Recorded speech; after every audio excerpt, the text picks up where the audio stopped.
Oh shit, Jesus Christ, time for some act right. Christians, get your facts right. His Christ was not his name. That's Greek for one who was anointed. Yahshua ben Yosef was his name. Do Christians know this? Let's go into the time of Johannes Gutenberg.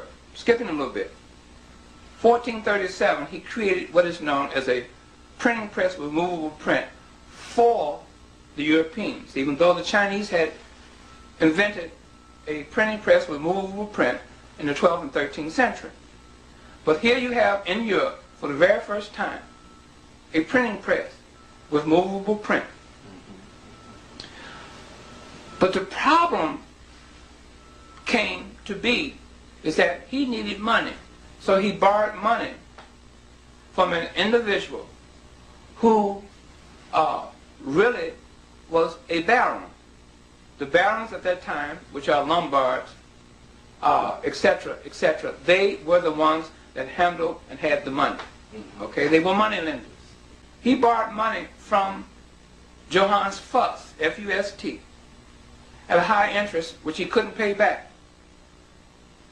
So Johannes Fust confiscated this printing press of Johannes Gutenberg. And right after that came the very first printed Bible on earth. In 1475, the Old Testament was printed.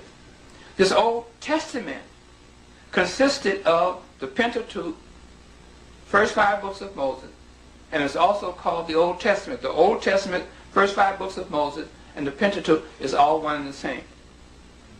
This book was created, or this form of literature that's contained in the Old Testament was created by one Moses Maimon, called Maimonides, in the 12th century, 1180 to be exact. Okay? So they used this form of writing, or the manuscript that made up the first 5 books of Moses. Moses who? Moses Maimonides. That's who created the book, but they will give you as an illusion the fact that this is the books of this Moses that's connected to the religion called Judaism. But so it be. This Old Testament Bible that was printed in 1475 for the very first time was a Bible created and written for Christians, not the Jews. Because see, the Jews had their Torah and Talmud. I don't want any of the listening audience who is looking at this video, this film, to think in their minds, even though they have been trained to think this, that Judaism is a BC religion. Judaism is not a BC religion. Judaism cannot be predated before Rashi. Rashi, we talk about the late 11th and early 12th century. He was the one that formulated and created Judaism as a religion in 2 forms. His first formula for Judaism was the protocols for the barons. He was a baron himself. Okay? He lived in France.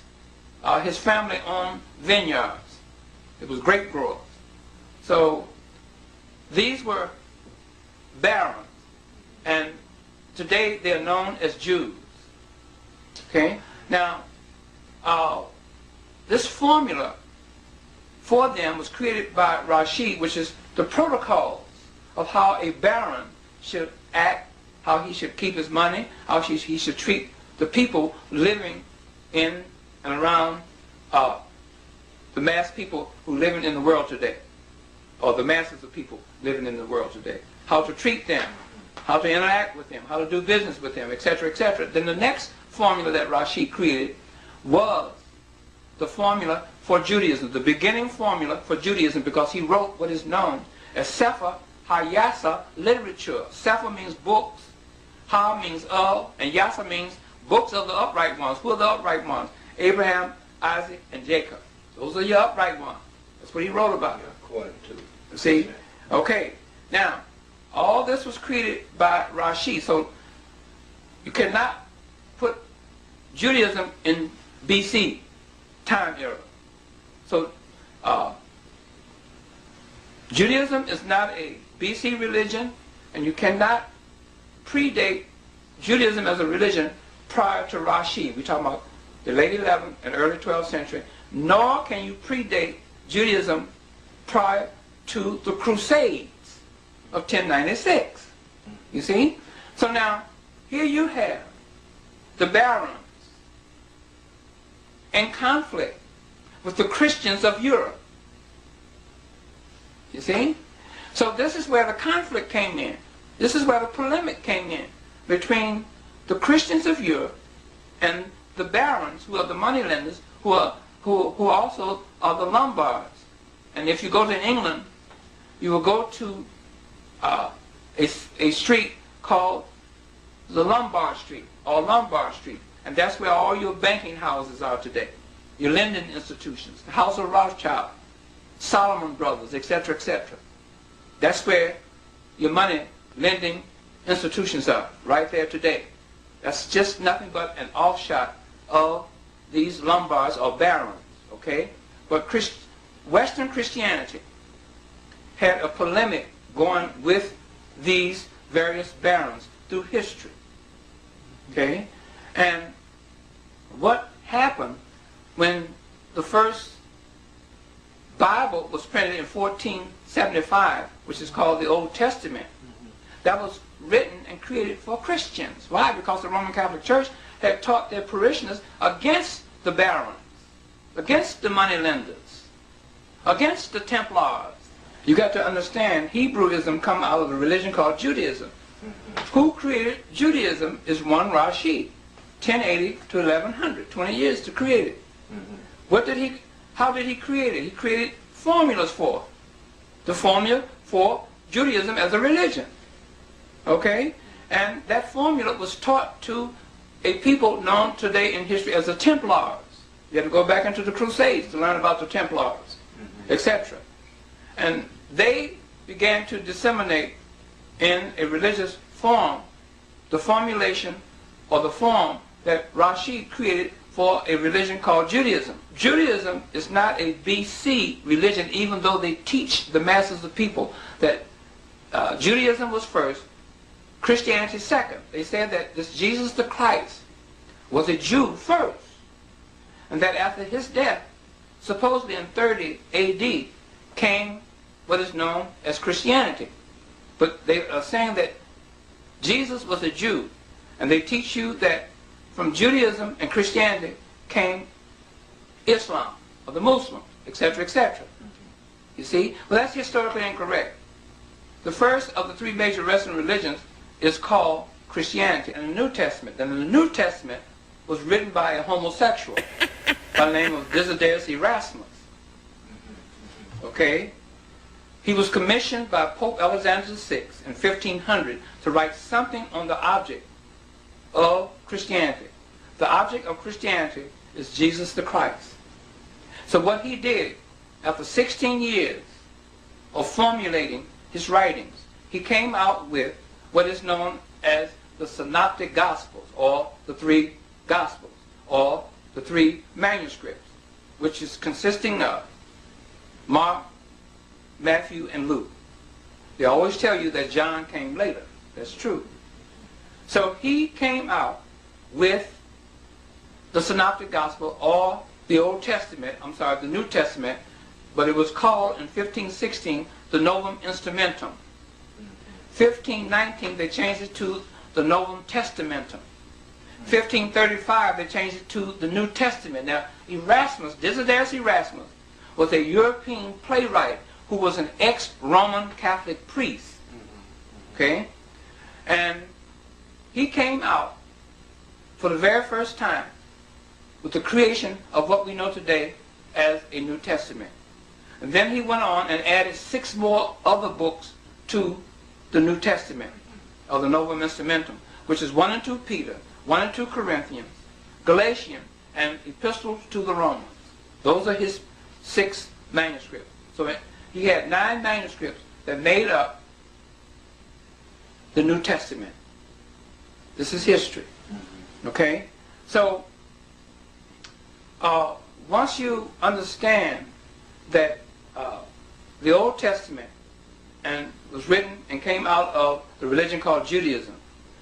And the New Testament was created separately, independent of the Old Testament, by one, Desiderius Erasmus, for the Roman Catholic Church. And it was put under one cover for the very first time by a man by the name of Jacob van Liesveld in 1527. See, I'm giving you a lot of history that no one else is giving you. 1527 is when they put the Old and the New Testament under one book. Okay, under one cover. That was done by Jacob van Liesveld, a Swedish theologian. And then in 1535, Martin Luther put the Old and the New Testament under one cover also. Let's go back during the creation of the King James Version that came out in 1611. A group of theologians led by Lancelot Andrewes created what is known as the King James Version. All this was financed by Jews, Jewish money. Okay? And in the King James Version, something happened. You know what happened? The fourth gospel came out. This is something else no one is telling you. The fourth gospel of John came out. And if you get a Bible concordance and you look up Jew in there, they will refer you to Jesus being a Jew in John. That's where Jesus first became a Jew, in the writings of the literature of John that came out in the King James Version. So what happened, the Jews got a jump on the Christians, took them by surprise when they came out with the King James Version with the John in there as the fourth gospel, with Jesus being a Jew in there. So that's how they connect Christianity with Judaism. You see, it wasn't done in an origin or historical fashion or a progression. It was done by a cunning idea. The first book of the Bible is Genesis. It was written by Moses, family. If you didn't know it, we know he didn't write it. But for argument's sake, we'll go with it. He supposedly wrote the first 5 books of the Bible, which the Hebrews call the Torah. Okay? If you go to Acts 7, you go to Acts 7, 22, it says, and Moses was learned in all the wisdom of the Egyptians and was mighty in words and in deeds. And when he was full 40 years old, it came into his heart to visit his brethren, the children of Israel. Okay then, that man was 40 years old before he even recognized anything about being a goddamn Hebrew. Okay? Now the motherfucker, it said that the man was learned in all the wisdom of the Egyptians. Damn, that don't leave out nothing. So all the things that I'm showing you, they knew when they came into Africa. They didn't have no books until Genesis. A lot of people, they like to go in church and tell you this is the oldest book in the world. That's a goddamn lie. You got a white Jesus. You got an Arab Allah. You got God's handing goddamn tablets up out the sky. How many more y'all want me to show? Every time you look it up, we land on it. That's across the board. Jesus and John. Jesus is a fag, y'all. I'm just here to let you know. And you can paint his ass black. Ain't no black Jesus. That's a song. Ain't no Jesus. Don't come here talking about the black Jesus. Ain't no Jesus, ain't no Yeshua, none of that. They just doing that shit to make you feel good. The so-called black is a song. They raped a song and brought on Jesus. So ain't no black Jesus. Even if he black, still no manuscripts on him. He's in the same damn position as a white Jesus. There is no manuscripts on Jesus outside of those 4 gospels. It's some other shit, but it come much later. It come much later. These books are just yesterday. Hell is not a place you go if you're not a Christian. It's the failure of your life's greatest ambition. It's a bad decision to blindly follow any religion.